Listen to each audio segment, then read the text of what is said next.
So I hate what is happening with movies. Not that they have female leads.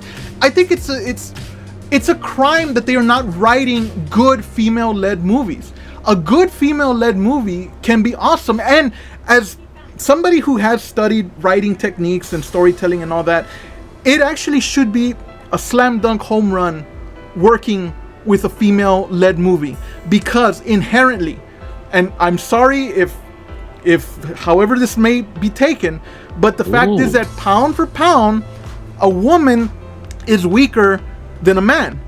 It's just biology. I'm not trying to say anything. I'm not saying that emotionally, physically, intellectually, any other level that they're strong. I'm just saying physically, pound for pound, a man is stronger than a woman. So inherently, there is a deeper weakness that a heroine would have to work harder to overcome, which would make her a deeper, more potent hero. Look at Ellen Ripley. Look at Sarah Connor.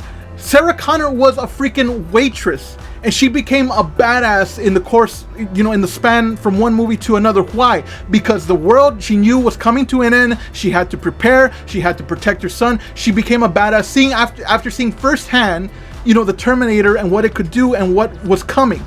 Ellen Ripley, the first one, she was like I think she was a navigator. I don't remember exactly what her role was. She became isolated on the Nostromo. She had to fight for her survival. She learned to be a badass because out of necessity.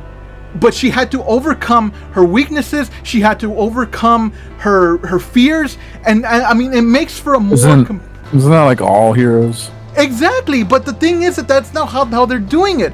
I mean...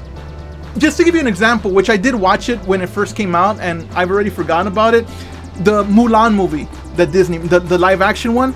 I actually like the animated Mulan movie quite a bit, so I ended up watching this one.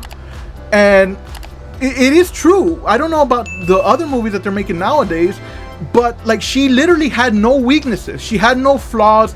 She had like a lot of chi or something, or chakra, or whatever the fuck it is, that made her like an awesome badass. So she just enlisted, and like she was great at everything. In the original, Mulan had to strive. She had to work so much harder than the other men because they already were built like men.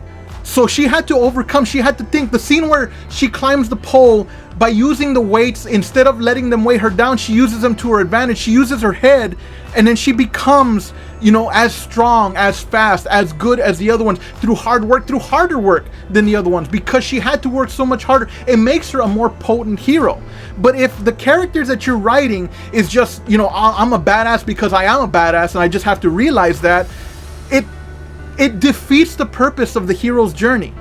I actually liked the first Captain Marvel movie. I did not think it was bad, but yeah, it does suffer from that as well. The biggest obstacle she has to overcome is that she has to like realize that she is a badass. Like, she's a badass all along. She just has to realize that and overcome the shackles that are put on her. It's like, having her learn like maybe how to, because she literally learns to unleash her powers and then she has full control over them. I mean, maybe her powers are so intense that she can't control them. I think back to like the cartoons of the X-Men, of Cyclops. What happened like the times that he loses his glasses, like his powers go fucking crazy and he starts tearing up the room. I remember one time when Rogue absorbs his powers and she like starts like tearing everything up, potentially killing people. Why couldn't they have done that with her? The way Iron Man, the very first Iron Man movie, when he first learns to use the suit, what does he do? He breaks up his own garage. He launches himself into the wall because he's learning how to control, how to master his powers. It's all part of the hero's journey. If you take away the hero's journey, you take away the audience investment in the hero. So that's the biggest problem I have, is that they're not writing like female characters in roles that can be really compelling, and that's a disservice. I want to see more female-led movies. I want to see new characters that are well written and intriguing and compelling, but they're not writing them. They're just, I don't know, they're just, that's my rant for the day. Man, you got worked up. Yeah, that was a lot. That was a lot for a movie that none of us saw. Things as hates. Thanks for tuning in. We hope you enjoyed this Odds and Ends gaming video. If you did, please consider leaving a like, commenting, sharing with your friends, and subscribing if you haven't already. And as always, don't forget to settle down.